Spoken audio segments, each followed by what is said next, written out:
Bonjour, aujourd'hui nous allons traiter toujours dans le traitement de l'image d'une notion qui est le fait de pouvoir optimiser une image en vue de sa mise sur internet. Alors pour ceci il y a plusieurs choses que nous pouvons voir. Ici nous avons une image représentant donc deux goélands. Cette photo a été prise sur Bannanech, même si ce n'est pas forcément facile de reconnaître le goémon qui est sur la plage, ni non plus les deux goélands qui sont là. Si je regarde en bas, je vois ici que l'image fait 4000 par 3000 pixels, ce qui fait donc 4000 par 3000 égale 12 millions de pixels. Donc on a donc ici une photo qui fait 12 mégapixels. Alors 12 mégapixels, ça représente quoi? C'est pas forcément évident à comprendre ce que ça représente. La question c'est déjà, mon écran fait-il combien? Alors si vous regardez les photos 12 mégapixels, vous avez certainement des appareils photo maintenant qui font beaucoup plus. Ceci est un appareil photo un peu ancien, mais pour la présentation d'aujourd'hui, ça suffit amplement. Donc je vais demander à passer ici à 100% de l'image. Si je passe à 100% l'image, ici je vois, hormis que la photo est un peu trop surexposée, je m'aperçois ici que je vois ce goéland qui est ici et qui est représenté donc avec sa taille. Donc si je peux me déplacer de gauche à droite, je vois la taille de l'image par rapport à celle de mes goélands. Donc j'ai une image qui est beaucoup trop grande. Or, une image beaucoup trop grande va être aussi une image beaucoup trop lourde. Alors la question qu'on peut se poser, c'est mon écran fait quelle taille? Donc je fais un clic droit et je demande ici propriété graphique. Tout va dépendre du logiciel que vous utilisez. Je peux demander l'affichage et je vois ici que j'ai une résolution de base qui fait 1920 par 1080. Alors, cette résolution est une résolution déjà de bonne facture par rapport à ça, si c'est associé à une carte graphique qui avance aussi un petit peu. Donc, souvent les écrans de portable ont une résolution qui est un peu moindre que celle-ci, et on peut avoir des tailles encore plus grandes ou plus petites. Alors la question c'est mon site internet, si on regarde les sites internet qui sont faits, souvent la largeur de l'image est de 1000 pixels de large. Pourquoi? Parce que soit on va avoir un système de zoom qui fait qu'on a une taille différente, soit on va avoir quelque chose de différent par rapport à ça. Donc, mon image ici, je pourrais me dire que mes images de goéland, je vais réduire mon image avec une taille de 1000. Alors, ce que l'on voit ici, toujours pareil, on le montre ici dans Fireworks, mais on aurait pu très bien le montrer dans n'importe quel logiciel de traitement de l'image. Ici, c'est simplement un but pédagogique, on verra le 4 en 1, qui est extraordinaire par rapport à ça, qui fait gagner du temps au graphiste qui veut traiter de l'image. Alors, j'ai donc ici une image qui fait 4000 par 3000, et moi je voudrais obtenir une image qui ne fasse que 1000 de large pour alimenter un diaporama par exemple. Si cette image fait 1000 de large, automatiquement elle devra être plus petite. Alors, de combien plus petite? Naturellement, on peut se dire que si on respecte le ratio, 4000 divisé par 1000, ça nous fait un rapport de 4. Mais il faut savoir que je vais réduire par rapport à un rapport de 4 en largeur, mais aussi en hauteur. Donc 4 x 4, 16. Je vais réduire par 16 donc le traitement de l'image, réduire par 16 donc sa taille. Alors la question c'est combien pèse cette image? Alors je vais aller dans mon dossier image, dans mon dossier fond d'écran Glénans, je ne sais plus laquelle que j'ai pris, je crois que c'est celle-ci, par rapport à ça, et je vois que mon image par défaut fait presque 8 mégas. Alors presque 8 mégas, ce qui est un petit peu beaucoup, mais cohérent par rapport à ça. Dans la mesure où j'ai dit que c'était un appareil qui faisait du 12 mégapixels, on peut savoir que globalement, en fonction du sujet, bien évidemment, en fonction des réglages et autres, et encore on voit ici que l'appareil est surexposé, il y a une mauvaise utilisation de l'utilisateur, il y a moi-même, mais on s'aperçoit quand même que globalement, le poids de l'image que j'ai ici en mégapixels, 12 mégapixels, serait ici divisé par 2 pour avoir globalement 6 mégaoctets. Alors, c'est pas tout à fait vrai, on verra que ça dépendra du sujet traité, mais on est avec quelque chose de relativement proche et tout va dépendre de l'appareil. C'est l'ordre de grandeur qui est important. Donc 6 mégaoctets. Si j'ai une image qui fait 6 mégaoctets ici, c'est presque 8. 8 mégaoctets, le tout c'est de savoir quel débit je peux avoir. Alors, bien évidemment, je peux aussi avoir la DSL chez moi, bien sûr. Je peux aussi avoir la fibre, tout va dépendre de ce que j'ai. Si j'habite pas dans une grande ville, et à Fouesnant, les Glénans, la DSL est là, mais pas la fibre encore, donc je m'aperçois que je vais avoir un débit alors qui va être noté souvent en 20 mégabits par seconde, voire plus si j'ai du SDSL ou autre chose. Néanmoins, dans la réalité, on s'aperçoit que le débit est nettement moindre. Et ce qui est intéressant, c'est de regarder ce que vous avez quand vous téléchargez des images. Des images, des vidéos, n'importe quoi. Attention, hein, le téléchargement, souvent les gens disent oh, on ne fait pas de téléchargement. Vous avez les vidéos qui sont disponibles sur Brest.me. Elles sont sous licence Commons Creative, donc vous pouvez télécharger. Le tout, c'est pas de les revendre par derrière, c'est tout. Donc, il y a possibilité de le télécharger. J'ai déjà expliqué sur le forum, d'ailleurs, comment réaliser ce genre de choses.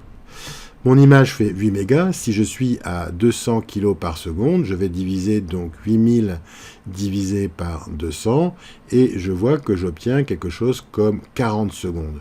J'ai donc une image qui va se télécharger en 40 secondes. Alors bien évidemment, si l'internaute à côté, il a 10 images à télécharger dans mon diaporama, il est parti, c'est même pas la peine. Donc l'idée, c'est de réduire le poids en divisant la taille. Diviser la taille par 16 permettra de réduire le poids au moins par 16. On verra qu'on va réduire encore plus. Mais ne présumons pas du résultat final.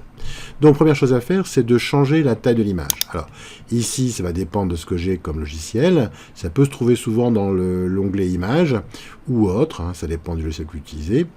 Si nous avons le temps, nous referons peut-être le topo aussi dans Photofiltre ou dans GIMP par rapport à ça pour comprendre le principe. Mais les fonctionnalités sont relativement simples de ce que nous traitons ici.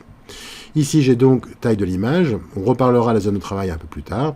Et je vais faire ici taille de l'image. Je vais donc renseigner ici 1000 pixels. Je vois automatiquement que j'ai une photo ici qui se met en 750. Alors, le ratio ici est un format 3/4. On aurait pu le voir facile quand on avait 4000 par 3000. C'est un rapport 3/4 ou 4/3, ça dépend en quel sens on le prend. Ça veut dire que cet appareil photo est un appareil photo qui n'est pas extraordinaire.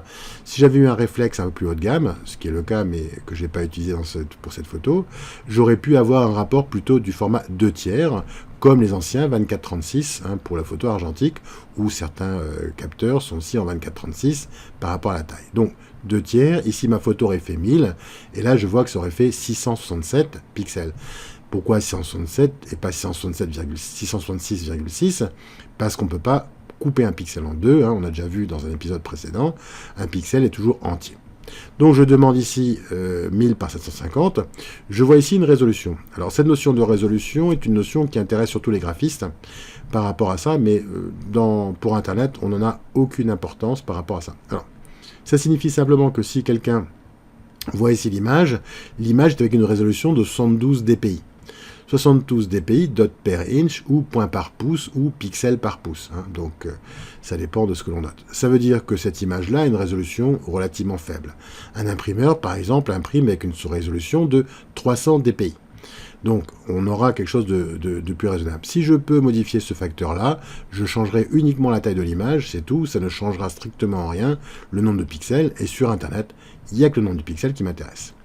Donc, je vais demander ici à retailler mon image. Et je vois que mon image retaillée fait cette taille-là. Donc, 1000 pixels de large. On est à 100% de l'image ici. Donc, ça me donne une image qui, pour un site Internet, est de taille correcte. On verra après qu'on pourrait éventuellement recadrer hein, en hauteur, parce qu'on a quand même un petit peu trop d'informations par rapport à ça. Mais on le retraitera quand on traitera du traitement de l'image en vue de mettre dans mon diaporama. Alors, si ici j'ai mon image qui est correcte, la question c'est combien pèse-t-elle? Si je veux la mettre pour Internet, je vais regarder en aperçu ici. On a vu, ou on verra tout à l'heure, comment la réduire avec une qualité à 80 et on verra pourquoi. Et je regarde ici qualité 80 et je vois que mon image ne fait plus que 238 kg. Ça veut dire qu'une image de taille réelle ici va faire 238 kg et va donc être réduite pour l'envoyer sur Internet. Cette image pourrait être aussi découpée. Alors, pour le découpage, plusieurs techniques. La première technique que l'on peut utiliser, c'est dans la partie modification, zone de travail, et demander donc à réduire la zone de travail. Ici, je vois donc la possibilité que j'ai de pouvoir couper à partir du haut ou à partir du bas, tout dépend où je suis. Hein. La hauteur étant 2000, elle est bonne, et je veux réduire en hauteur. Je vais dire que j'ai un diaporama, moi, qui va faire 400 pixels. Alors, si mon diaporama fait 400 pixels, le tout, c'est de savoir combien je coupe pour avoir 450.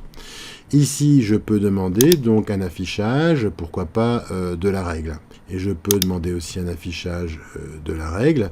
Je vois que j'ai une règle ici qui apparaît. J'ai ici donc affiché ma règle. Et dans ma règle, je peux me dire que je peux couper à partir de là 200, hein, ça peut être bien. Donc 200 Et 450, ça me fait un truc comme 650, donc je serai là. Alors je vais me dire, on peut couper 250, on va couper là, et donc on ira 250 et 400, on ira jusqu'à 700. Donc tout dépend de ce que je veux. Moi j'ai gardé un peu plus de mer, donc je vais dire qu'on coupe 200. Alors 200 par rapport à mon image, donc je vais retourner ici dans modification et demander ici taille de l'image, et je vais pouvoir voir ici que je peux dire, ok, je coupe ici. J'ai dit que je coupais 200 en haut, donc je vais dire que je coupe à 550.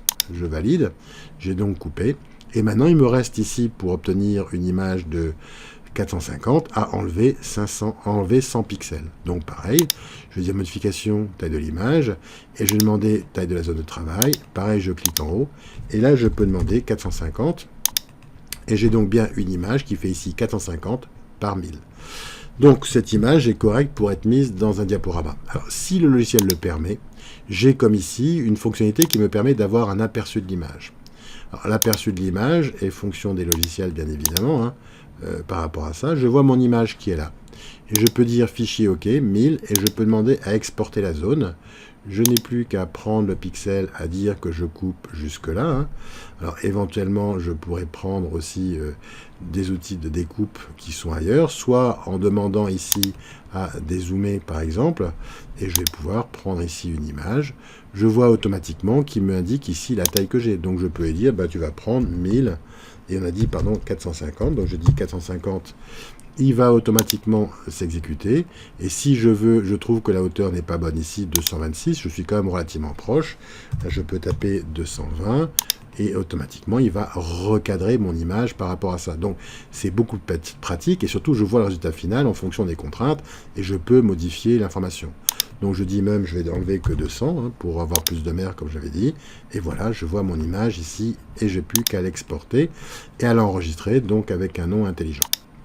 Alors, nous avons donc vu ici le traitement de l'image et comment nous avons pu obtenir cette qualité de 80% pour exporter une image avec une bonne taille. Alors, néanmoins, la question c'est pourquoi avoir choisi du 80%. Je vais demander donc à aller chercher une image qui est ici, donc PL Forcigon. Alors, PL Forcigon, cette photo a été prise il y a déjà bien longtemps, à l'époque où Gérard Guilloux, instituteur à Fouesnant puis à Saint-Yvi, allait au Glénan.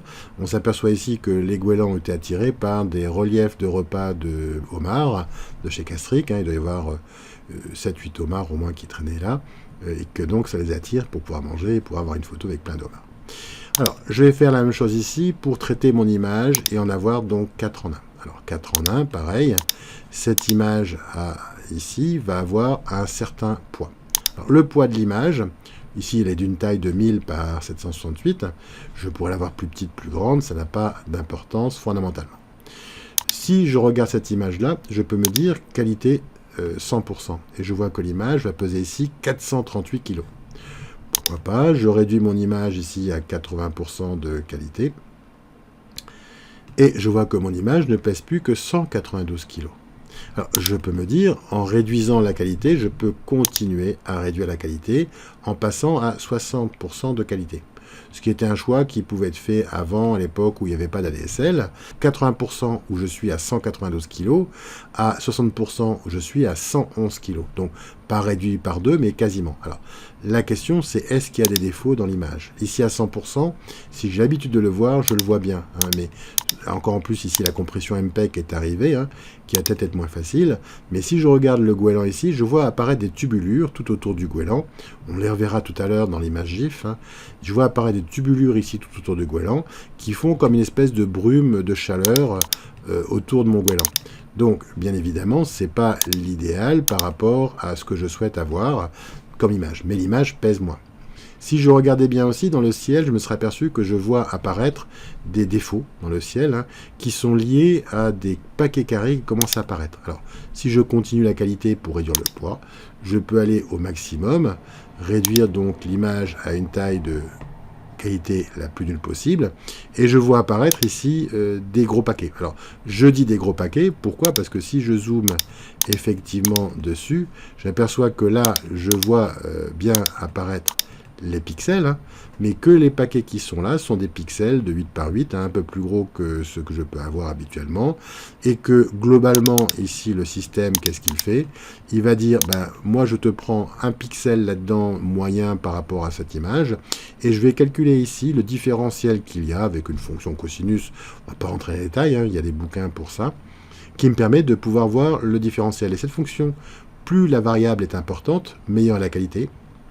Plus cette variable est raccourcie, ben, plus l'image va avoir des points qui sont quasiment identiques ici. Sauf éventuellement au niveau de rupture, mais on voit que c'est pas une image qui vaut grand-chose, elle pèse rien, mais elle vaut rien. Donc, si on regarde ici, on peut se dire qu'une image de qualité en vue d'être mise sur Internet peut avoir une qualité de 80%. Attention, si vous faites du print, orientez-vous plutôt vers une qualité de 95%. Alors, avec la contrainte, hein, c'est que si je reprends cette image-là et que je prends une image de 95% de qualité, ben, j'aperçois que cette image-là va avoir un poids qui va être un peu important. Et si je peux même pousser à 99, c'est pas grave, dans la mesure où dans le print, je ne suis pas énervé par ce poids, c'est un petit poids comparé à tout ce que je peux avoir comme autre fichier. Donc, par rapport... Alors, si je veux faire du print, ne pas oublier une chose, on reviendra à ça sur recherche sur Internet. Mon image ici fait 1024 par 768. On le démontrera dans un autre chapitre, mais si on regarde ça par rapport au DPI à 300 DPI, hein, dot par inch ou point par pouce, on s'aperçoit ici qu'une image de ce type, on peut diviser par 100 pour avoir la taille en centimètres. Donc ici, je vois 1024 en centimètres, je divise par 100, et j'aperçois que j'ai une image de 10 cm. Donc cette image qui paraît grande à l'écran, en réalité est toute petite, parce qu'elle ne peut être imprimée qu'en 10 cm. C'est une des raisons pour lesquelles, quand vous prenez une image sur Internet, vous allez avoir une image qui paraît grande, et quand vous la mettez sur un rapport ou dans un document, et que vous l'imprimez, la qualité est souvent détestable. C'est lié à ce phénomène-là, principalement, en plus de la forte compression JPEG qui est utilisée dans l'image. Donc, j'ai mon image ici, et je vois, je me dis, pour une image, c'est bien du JPEG. Alors, attention, il y a 3 formats d'image possibles pour une image en vue de la mettre sur Internet pour du bitmap. Hein. Il y a, dans les 3 formats, vous avez donc le JPEG qu'on vient de voir maintenant, il y a le GIF et le PNG. Alors on peut se dire, pourquoi pas traiter une image en GIF. Donc je demande ici à traiter une image en GIF, et si je regarde ici dans le ciel, je m'aperçois de quoi? Qu'il y a des gros paquets qui commencent à apparaître. Alors, ces gros paquets qui apparaissent ici sont liés à des blocs, dans la mesure où ici, le nombre de couleurs que l'on a là est limité à 128 couleurs. Alors, 128 couleurs, ça fait pas beaucoup, et on voit donc, du coup, dans le ciel, il dit, je peux pas prendre toutes les couleurs, donc je te prends un bleu. Et là, tous les points, ils sont bleus, pareil. Si je reviens à une taille plus raisonnable, je passe aussi que la pauvre bouée qui était là, qui était rouge avant, ici il dit désolé, avec 128 couleurs, moi j'ai pas assez pour t'afficher le reste, donc je te mets ici pas de rouge. Je te mets éventuellement un petit orange qui traîne ici, mais c'est tout. Je peux, dans ce cas-là, pour augmenter la qualité, augmenter le nombre de couleurs. Attention, mon image ici fait 300 kg, c'est-à-dire qu'elle est plus lourde déjà que le JPEG 80%. Et de qualité moins bonne. Si j'augmente le nombre de couleurs ici, je m'aperçois que, en fin de compte, je vais avoir quelque chose d'un peu mieux. Éventuellement, si j'avais réduit les tailles, il aurait pu dire, ici, on peut mettre un coup de rouge, mais là, il n'a même pas sélectionné de rouge dans mon image. Donc, j'ai quand même une réduction de la qualité. Si je remonte ici dans le ciel, mon ciel est un peu mieux, j'ai encore des plaques, qui s'appellent des bandes de Mac ici, Mac MACH, qui sont donc des plaques de couleurs identiques. Alors, pour éviter ce genre de gag, je pourrais utiliser une technique qu'on appelle le tramage. Alors, le tramage, c'est quoi? Vous avez 4 pixels qui sont orange. Si dans ces 4 pixels qui sont orange, vous voulez de loin les représenter, mais que dans votre palette, vous n'avez pas de orange. Et bien dans ce cas-là, qu'est-ce que l'on fait? On peut prendre 2 pixels opposés qui sont jaunes, 2 pixels opposés qui sont rouges, et dans ce cas-là, de loin, on aura l'impression d'avoir une taille orange. Donc, je reviens ici et je demande à tramer mon image. Je trame mon image au maximum, et je vois ici donc apparaître cette trame. Alors, vous voyez ici, donc les petits pixels, on peut dézoomer un petit peu, mais c'est souvent sur les zones d'aplat où on le voit le mieux. Qu'on va voir ici, donc par rapport à ça, une trame qui apparaît où on voit donc nos pixels qui sont un coup comme ci, un coup comme ça, et on voit donc cette pigmentation, cette projection de pixels qui sont de couleurs différentes pour avoir la trame. Petit problème, mon fichier est arrivé à 514 kg au lieu de 192. Donc, on voit que le GIF, pour une image, n'est pas tellement adapté par rapport à ça. Alors, si je regarde maintenant, il me reste un dernier format, le format PNG. Je peux demander format PNG. Alors, il y a du format PNG 8 bits. 8 bits, ça veut dire qu'on a que 256 couleurs. Hein. Si je prends du 24 bits, j'ai du 8 bits pour le rouge, 8 bits pour le vert, 8 bits pour le bleu. Je vous renvoie au rappel colorimétrique. Et donc, on a 16 millions de couleurs, ici avec du 24 bits. Et du 32 bits, on va gérer du 32 bits en ayant en plus la transparence. Comme ici, notre système ne gère pas la transparence, on peut prendre du PNG 24 bits, ça suffira amplement par rapport à notre traitement pour l'instant. Et je vois ici que le problème, c'est que mon image, elle fait 1157 kg au lieu de 192. Donc, si je zoome, par contre, hein, je peux zoomer sur mon goéland, mon image est excellente, il n'y a pas les tubulures qu'il y a dans le JPEG, même ici à 80%, mais néanmoins, ça ne sert à rien d'avoir une image de cette qualité-là, puisqu'elle est beaucoup trop lourde. Donc, si on veut résumer ici, les photos sont totalement adaptées par rapport à un traitement de l'image en vue de mettre du JPEG. Est-ce qu'une image qui fait 1024 par 108 fera toujours ce poids-là? Dans ce cas-là, je vais pouvoir aller chercher une autre image et je vais prendre ici cette image qui fait aussi 1024 par 108. Si je demande à en passer 4 en 1, alors j'aurais pu faire l'aperçu directement, hein, c'est pas grave. Je demande ici 80% de qualité et je vois que mon image pèse 43 kg. Alors que mon goéland, quand j'étais ici avec 80% de qualité, faisait 192 kg. Donc on voit qu'il n'est pas possible d'établir ici de relation entre la taille de l'image et son poids. Alors ici c'est lié à quoi? C'est lié au fait que les paquets de 8 par 8 pixels qui sont sectionnés, hein, ici sont bleus. Donc le différentiel de bleu est peu important et donc on va pouvoir gagner énormément en stockage pour avoir une image qui pèse moins. Question subsidiaire, est-ce que tous les formats, pourquoi y a-t-il du format GIF et pourquoi y a-t-il du format JPEG? Alors, je vais revenir ici dans l'autre dossier contenant donc les images médias et je vais prendre ici cette image de goéland des Glénat. Alors, si je regarde cette image, il y a déjà un petit souci, c'est que les pixels étant carrés, comme on a pu le voir, on a ici donc les pixels avec une image jaune et ici un fond bleu. Donc on a le pixel il est jaune, le pixel il est bleu. Et l'inconvénient, c'est que cette image-là, le problème, c'est que l'effet d'aliasing, d'effet de crénelage, si je reviens ici avec une taille à 100%, je le vois ici apparaître, alors que là, je le vois moins.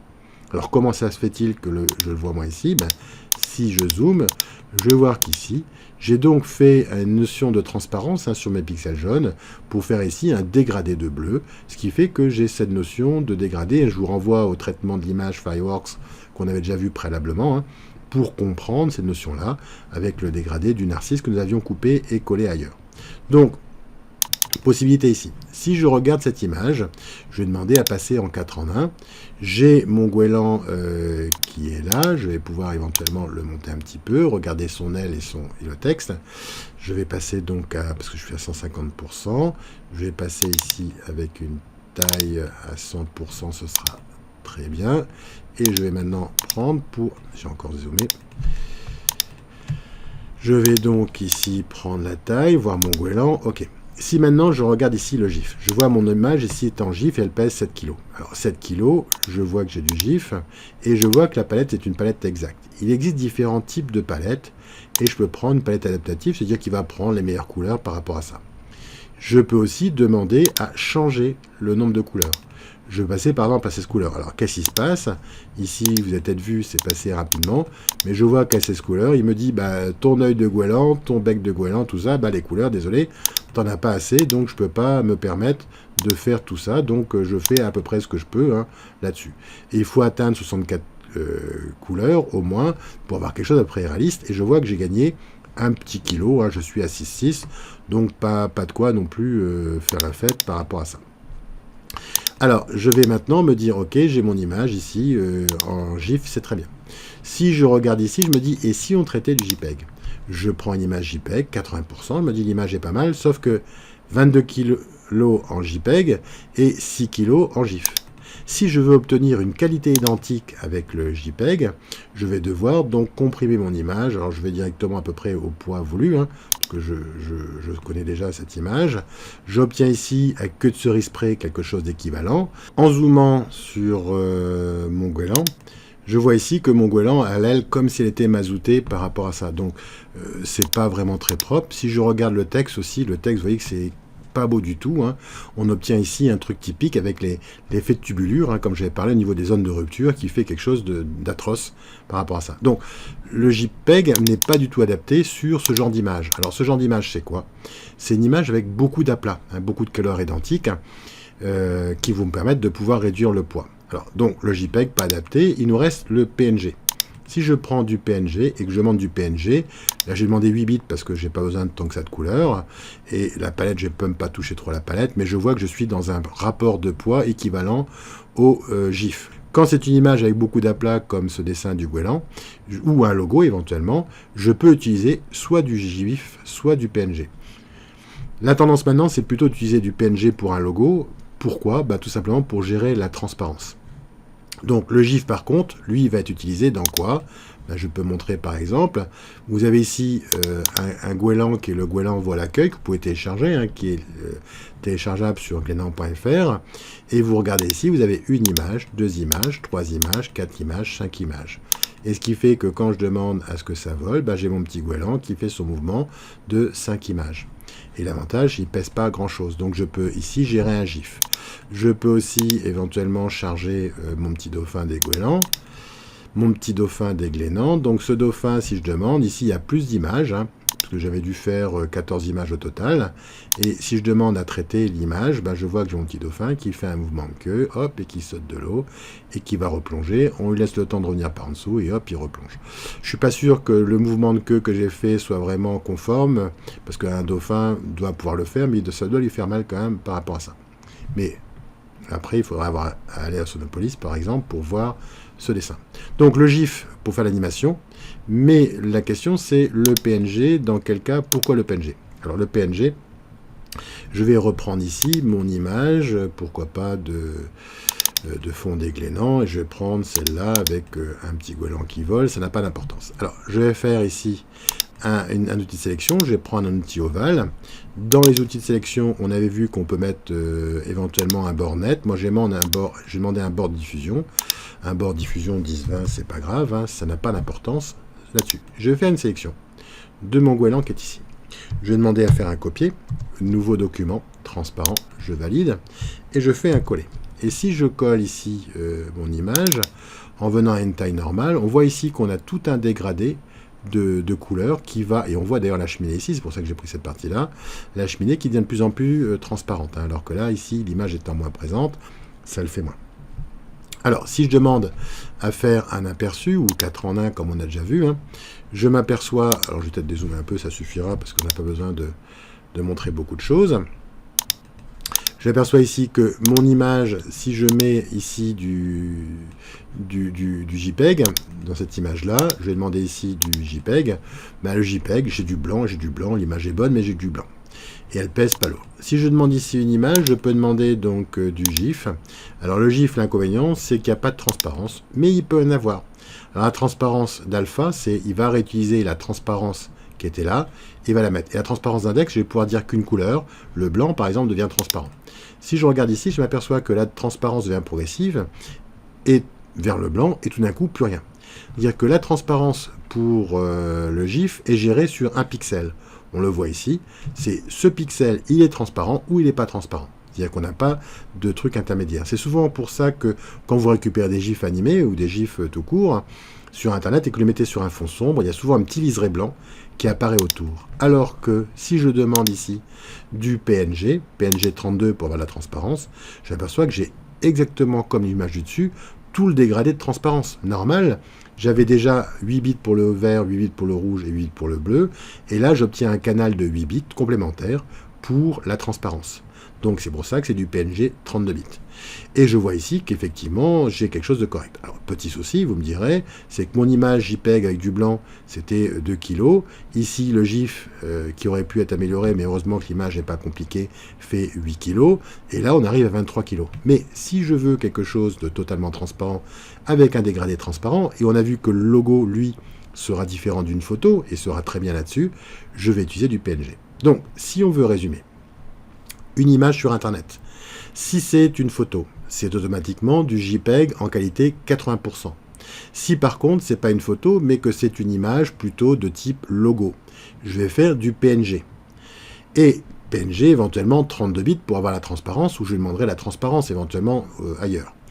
Et si jamais c'est une image de type GIF animé, ben je fais du GIF animé, c'est-à-dire s'il y a une animation. Alors voilà un petit peu les différentes choses, même si maintenant le GIF animé a tendance à disparaître, et l'animation se fera plutôt directement en HTML5, mais ceci est une autre histoire que nous ne traiterons pas tout de suite par rapport à ça. Donc voilà terminé cette partie permettant de savoir quel format d'image utiliser en fonction de vos contraintes sur Internet. À de prochaines aventures, toujours pour de l'image et de l'image sur Internet.